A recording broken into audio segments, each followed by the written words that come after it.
नमस्कार दुनिया हलचल को स्वागत करुछि मु संजय। आसंतु नजर पकाइबा वर्तमान मुख्य खबर उपरे। केन्द्रापड़ा जिला राजनगर हंसुआ नदी निखोज युवकर मृतदेह उद्धार। से गत गुरुवार दिन राजनगर हंसुआ सेतु उपर नदी को डेई पड़ी निखोज थिले। मृतक राजनगर ब्लॉक चांदी बाउंसमूल गाँव नीलमणि त्रिपाठी होइता बेले राजनगर पुलिस घटनार तदंत जारी रखिछि। नाइजेरिया दक्षिण पूर्व राज्य एनुगु ओनिटसा एक्सप्रेसवे रे एक गैस टैंकर विस्फोरण होईछि। एही विस्फोरण रे 18 जनकर मृत्यु घटिता बेले 10 जन आहत होइतिबा सूचना मिलिछि। गैसोलिन भर्ती टैंकर टी किछि गाड़ी को धक्का देबा परे भीषण भाबे विस्फोरण होइतिला।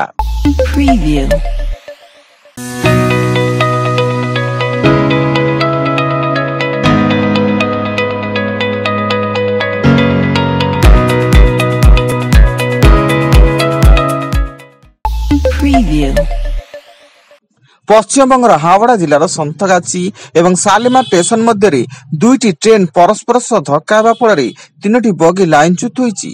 संतगाछी तिरुपति एक्सप्रेस रो दुईटी बगी एवं लोकोमोटिव ट्रेन रो एक बगी लाइनच्युत हेबा फଳରେ उक्त रूट रे ट्रेन चलाचल बंद रहितिला एवं एही दुर्घटना रे केही मृताहत होइनथिबा सूचना मिलिछि।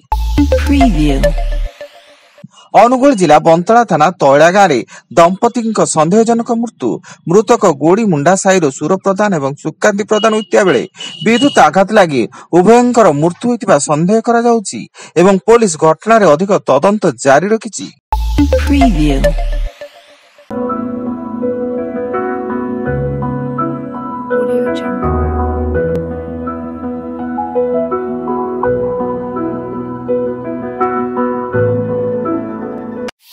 Preview. Audio Jungle.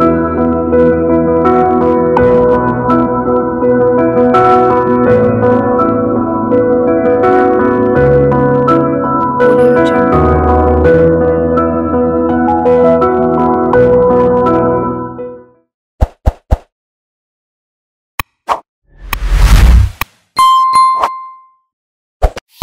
Preview. Talcher समल थाना अंतर्गत गहम सेवाश्रम निकट में ओएसआरटीसी बस ओलटी पड़ा घटना रे मृत्यु संख्या 2 को वृद्धि पाई एवं अन्य 45 यात्री आहतों को तालचेर डाक्तरखाना रे भर्ती कर दैता बेले आहतों मध्य 17 जन अवस्था गुरुतर थिबा सूचना मिली। उक्त बस टी बारिपदारू अनुगुल जाउतला।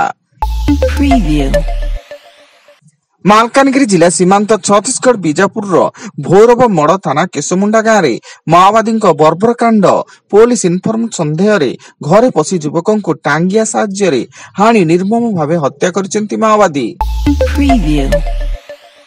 सुंदरगढ़ जिले में गतकाली एक दंता हाथीर मृत्यु घटिया बेले आज संबलपुर जिलार सदर रेंज अंतर्गत लभडेरा बोलोबंगा सर्किट जंगल खसुआपाली निकटू एक दंता हाथीर मृतदेह उद्धार होईछि। विद्युत आघात रे हाथीर मृत्यु घटिଥିବା अभियोग होइता बेले वन विभाग घटनार तदंत जारी रखिछि।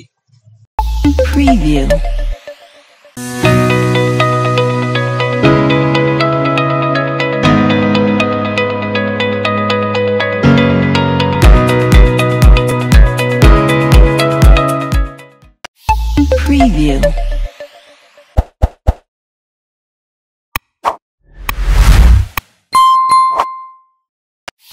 Preview.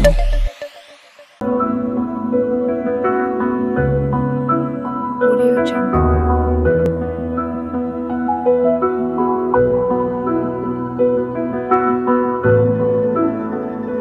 Audio Jungle. Preview.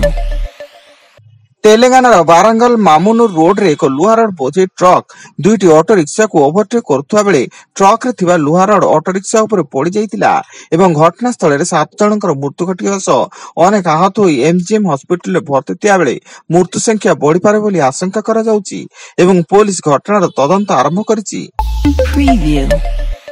Baleshwar सिला थाना अंतर्गत रायपुर निकट कलश शोभायात्रा बेले मर्मन्तुद सड़क दुर्घटना ट्राक्टर को साइड देवाक जाई भारसाम्य हराई ओलटिला पिकअप भ्यान।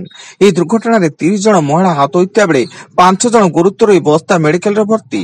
ଘଟଣାସ୍ଥଳରେ ପୋଲିସ ପହଞ୍ଚି ପିକଅପ୍ ଭ୍ୟାନକୁ ଜବତ କରି ତଦନ୍ତ ଆରମ୍ଭ କରିଛି। ଏବଂ ବୈତରଣୀ ନଦୀରେ ଗାଧୋଇବାକୁ ଯାଇ ପର୍ଯ୍ୟଟକ ନିଖୋଜ 20 ଘଣ୍ଟା ପରେ ପତ୍ତା ମିଳୁନଥିବା ବେଳେ ଉଦ୍ଧାର କାର୍ଯ୍ୟ ଜାରି ରହିଛି। ଗତକାଲି ଜଗତସିଂହପୁର ଜିଲ୍ଲାରୁ 17 ଜଣ ପର୍ଯ୍ୟଟକ ପିକନିକ୍ କରିବା ପାଇଁ ଭୀମକୁଣ୍ଡକୁ ଆସିଥିଲେ ଏବଂ ବୈତରଣୀ ନଦୀରେ ଗାଧୋଇବା ସମୟରେ ଜଣେ ଭାସିଯାଇ ନିଖୋଜ ହୋଇଯାଇଥିଲେ। Preview. ବର୍ତ୍ତମାନ ପାଇଁ ଏତିକି।